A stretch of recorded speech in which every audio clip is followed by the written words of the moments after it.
What's going on, everybody, and welcome to the Other Side of the Firewall podcast, where we talk about the latest and greatest of cybersecurity news, as well as we highlight those movers and shakers and glass ceiling breakers, those people of color who've made it to the other side of the proverbial firewall. My name is Ryan Williams, and as always, I'm joined by Shannon Tyne. Hello. What's going on? And Chris Abacon. What's going on, everybody? What's going on, Chris? So, welcome back. Again, Monday, Tuesday, our topics, Wednesday, discussion. Thursdays, Ask a CISSP. This week will be Rebecca Skeet from Black Girls Hack. She's a COO. Really good conversation. Definitely check that one out. And then Fridays, everything else, movies, books, games, all that good stuff. But without further ado, I'll give it to Shannon. Everybody. So this article comes from scientificamerican.com, right? Written by Lauren Leffer. And the title of this one is Artists Are Slipping Anti-AI Poison into Their Art. And then it's like, here's how it works, right? So what started happening was you have these digital artists, right? Or these people that make their living, whether it be you might catch them out there on Fiverr, with people reaching out saying, hey, I want this type of artwork for this, whether it be a game cover, or what are some of the other uses here? Not just games, but like even when it comes to thumbnails. Yeah, exactly, right. So you got people out here that do this as their living, right? Well, AI has made this so much easier for people to just be like, hey, this is what I want. I am looking for first, second, and third here, right? And then you get something that has been somewhat, and again, AI is a learning tool, right? So it's done the scanning, it's done the looking, and it said, this is what I see that is tied to these different, I don't want to say keywords, you know what I'm saying? Like, Ryan, you would know this better than me, but different, what am I trying to say here? A keyword. Different types of prompts. So based off those prompts, like it takes those words and says, this is based off what I have learned off the millions of things that I've looked at.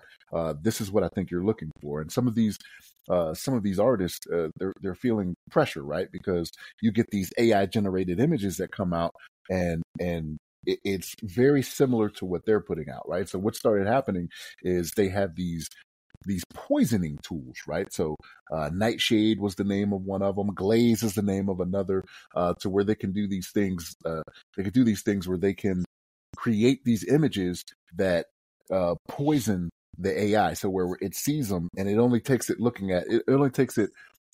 seeing a couple hundred of these, which is relatively small, and then it doesn't give you what you're looking for, right? So these artists, it kind of saves their job. So when people come out there and they say AI is going to take your job, it is happening to these people, right?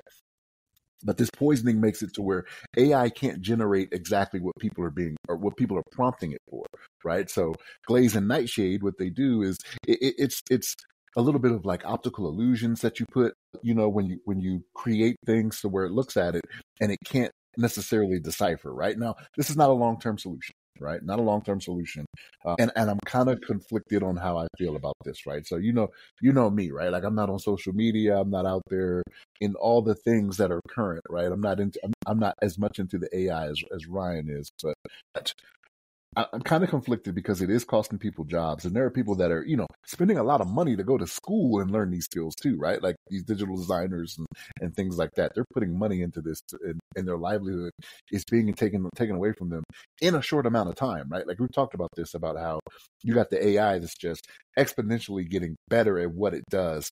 Faster and faster, it's getting to those tentacles. You know what I mean? So I'm a little conflicted on this because it's like, yeah, AI makes a lot of things easier, right?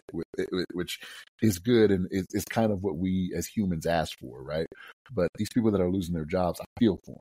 You know what I mean? Because they have a passion for this. Like this is not something you do if you don't have passion for it, right? So their passion is essentially being taken away from them. So I don't know. I don't know what to think about this, but I'm a little conflicted, and I do have some sympathy for people that are going through this. But Chris, what's your thoughts on this? Yeah, first off is one, this is a really ingenious way to protect artists and their, intellectual property, but protect their work, right? To protect their livelihood, as you were saying. It's super important for one as us as, as a society to have artists, to have people that, explore that aspect of, our culture, right? Art is a huge part of it, whether it's, through digital media creation, paintings, things of that nature. But I did want to talk about Glaze and Nightshade a little bit. So it's Glaze, based on the MIT article that I read, right, is a masking tool, right? So it helps mask the art or images on those specific files. And then Nightshade's supposed to be a addition to Glaze, to where this is, of course, speaking in terms of generative AI. For example, the infection works in an MIT article where it says, for example, you got dog right in your prompt, right? The way the infection works is that instead of a dog being input, it'll put like cat. It'll just make it opposite or make it something different than it originally was, right? So in the MIT article, they got like a really good diagram, right, of a clean model where it's unaltered, right, unpoisoned, where they can say, hey, look, I want a dog. It pumps out a dog, right? Where they also have comparisons to poison models where, hey, look, this person wants to get a dog, but guess what? The AI is pumping out a cat, right? So it's almost like you're confusing the AI model, right? Because of what you've input into it, right? So now, for some reason, it thinks a dog is a cat because it's been poisoned to that effect. Another one they have in the article is a handbag, right? And it ends up being a toaster or a hat and turned into a cake, right? Based on the images that it generated, right? So to me, this is one really fascinating, but it's also interesting to see that I feel like this, they did mention this in an article as well, is that this can be exploited as well, right? This can be exploited to the point where I think an AI can be completely useless because it's just not doing what it's supposed to be doing. Hey, I'm asking it to paint me an image of a bay, right? But with, boats, overlooking the sunset, whatever, but it's giving me a desert, right? At night, right? So it's something to think about, right? Because these Nightshade can't, like you were saying, like, I mean, it can be used maliciously, right? So all these things that can be done to protect artists can be used in a malicious manner to degrade a specific AI model, wherever if it's hosted on a specific system, if it's compartmentalized in some that way or fashion, right? Or if it's a global system, right? So to me, I feel like this is really cool, right? There's a lot of opportunity, and I think it's a great way for artists to protect themselves, to ensure that, hey, I just generated a picture, right? But it doesn't look anything like what I painted, right? And then kind of going off on a tangent here regarding generative AI. I'm a fan of generative AI photos and things like that. Like they can pump out art for you.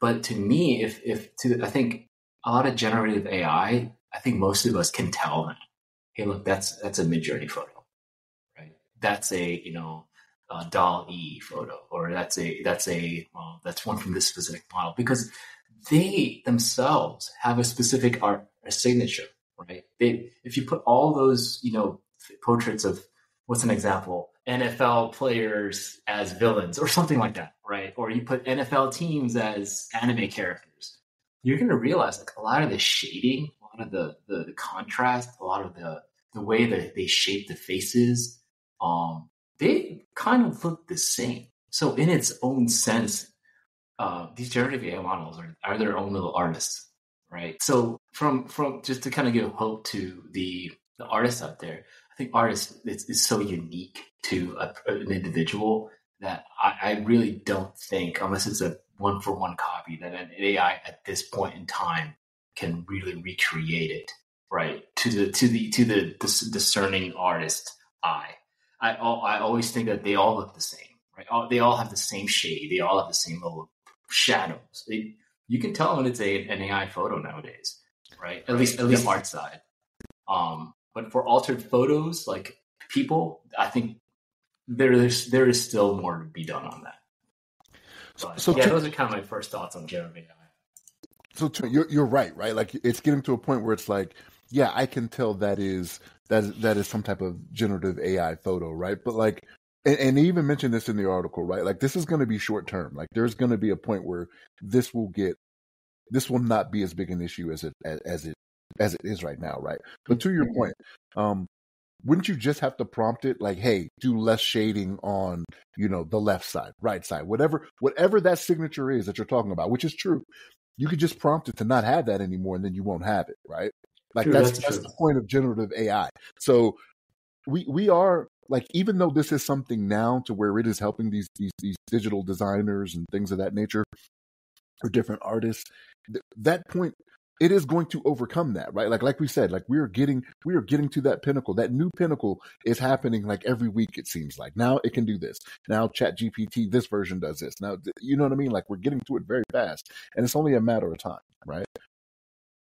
That's a good point. No, I agree. So I'm conflicted on it. Again, please like, share, subscribe, all that good stuff. We're trying to get to 500 subs in the near future. I keep saying by the end of the month. I don't know if we're going to be able to push like 83, 84, but you never know. All right. If you have some friends, please share our content. Please get us some more people looking at our daily episodes, our daily articles, our weekly newsletter, all that good stuff. We generate a lot of content here. So I'm conflicted because I'm heavily reliant on AI. I joked about it last week that ChatGPT was down for a day, and it jacked up my entire workflow because all of my thumbnails, my transcription to articles. Because fully transparent, I don't write 100% of every article. I use the words that we said and I repurpose them into the articles, and then I QC it and tweak where necessary. So as opposed to be sitting there for an hour to write an article, it takes me 10, 15 minutes to make it less AI and more me, right? And I don't feel bad about the article portion of it anyway, because it is our words. So I didn't have to generate something brand new. I just had to take what we said and make it flow like an article would flow. But with art, I do feel kind of bad because all the thumbnails I generate are DALL-E thumbnails. I feel ingenious when I prompt it to make certain things. Like the latest one for Friday was a father and son sitting on the couch playing Street Fighter, and I made it comic book style. I didn't draw anything. I just prompted it with what I wanted it to look like. And after it generated so many images, I was like, that one's the good one. And I took that one and I treated it in Canva. So I did very minimum, right? Like it had too many joysticks on the controller. I got rid of the inappropriate amount of joysticks because I just couldn't figure it out. Right? You only need one. So I do have to treat all the art and then throw on the branding and all that good stuff. But for the most part, this would be somebody else's job. I don't have payroll. I don't have anybody on staff to do it. So it is now ChatGPT's job. I paid $20 a month. However, my confliction is it is eradicating jobs. And I wish that there was some kind of incentive or some kind of pipeline or something to cause these big companies to have to pay artists to create art to then train the model. I wish that's the way it was, as opposed to just sucking up the internet and basically bridging on people's IP and things of that nature. I know it's not supposed to, and there's supposed to be restrictions, things of that nature. It's way above my pay grade, but I have heard of artists finding their material within it somehow. Like that's crazy to me. I don't know what they're prompting to say to find their particular art, but they're saying that their art is being basically plagiarized. So that does make me feel bad, and I wish that they could pay them, but then it'd be raised to the bottom, right? As opposed to these artists being commissioned for hundreds of dollars, they'd be paid pennies by big corporations. Or just be less of them. That's the thing. Or like you don't require as many. You don't require the team you did before to produce those things. You require 2 or 3 to train the AI. So you're thinking a model where it's like Apple Music or Spotify, where the artist gets some type of royalties per listen. Something, right? So maybe some type of algorithm where it's like... They pay artists like a fourth of a penny? Yeah, so hey, every time somebody generates something and then the AI decides to, pick something from that deviated from the art, that person should get... I think that's a great idea. But again, the analytics required for that and the programming required for that in itself is a huge investment, right? So is that investment worth the squeeze when we're talking to NVIDIA, who's got record high freaking stock prices, OpenAI, Microsoft? I think there is some corporate responsibility that needs to happen within those corporations. Yeah. So I don't know how to fix it though. That's the problem. Like it is going to eradicate jobs and it's going to come for all of us. So either you get good at using it So then it becomes another tool within your tool belt, or someone who is able to use it will replace you. But in this case, side hustles are going away. Like they're definitely impacting people's ability. Like I don't pay for any thumbnails. I don't pay for any copywriting. I don't pay for any editing right now. Like so, if I decide to write a book, then I will need humans, right? Because nobody wants to read AI generated guides and books and things of that nature. Like it's very very frowned upon. So I would write it, then I have a human edit it, but then that's only the one project. And then every week I have 5 projects, basically 6 if you count the newsletter, right? So every week I'm writing an article and then I'm using a thumbnail, and like those could be other people's jobs, and they're not getting that money. But I'm also not getting paid, so like, I don't have any money to give them. So I don't know.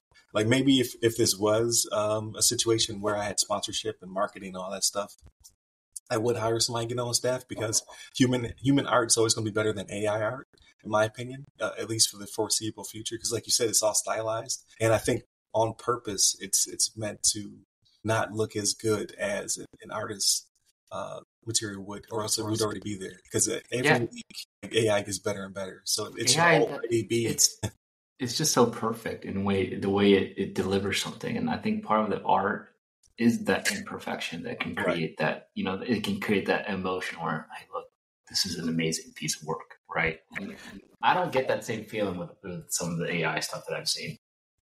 So inadvertently, I'm being very bougie now. So I'm being very. Ryan, you inadvertently brought up, you guys have seen iRobot, right? So I don't know if you guys remember the scene specifically where Sonny is drawing something out and he's talking about, what's his name? Spooner is telling him, it's like, you can't create a masterpiece. You know what I mean? Like, your AI, you can't create a masterpiece. You inadvertently touch on that, right? Like, and Chris, to your point, I think it is the imperfection in it that makes it more appreciated, you know what I mean, by the masses. So yeah, that's interesting. Yeah, I put a quote in the chat because I can't say his lady's last name, so I was hoping that Shannon could help me out. But she went viral. She's already an author, and she does some stuff in gaming as well. I don't know her very well, but I've seen her article, her quote's been used all over the place, right? Where it says, "I want AI to do my laundry and dishes so that I can do art and writing, not for AI to do my art and writing so that I can do the laundry and dishes." So that's been kind of blown up everywhere. Her name is Joanna Machuska. Friend with that name, Machuska. Machuska. There you go. There you go. Machuska. Yeah. Yeah. So very very good quote, and I do agree with her.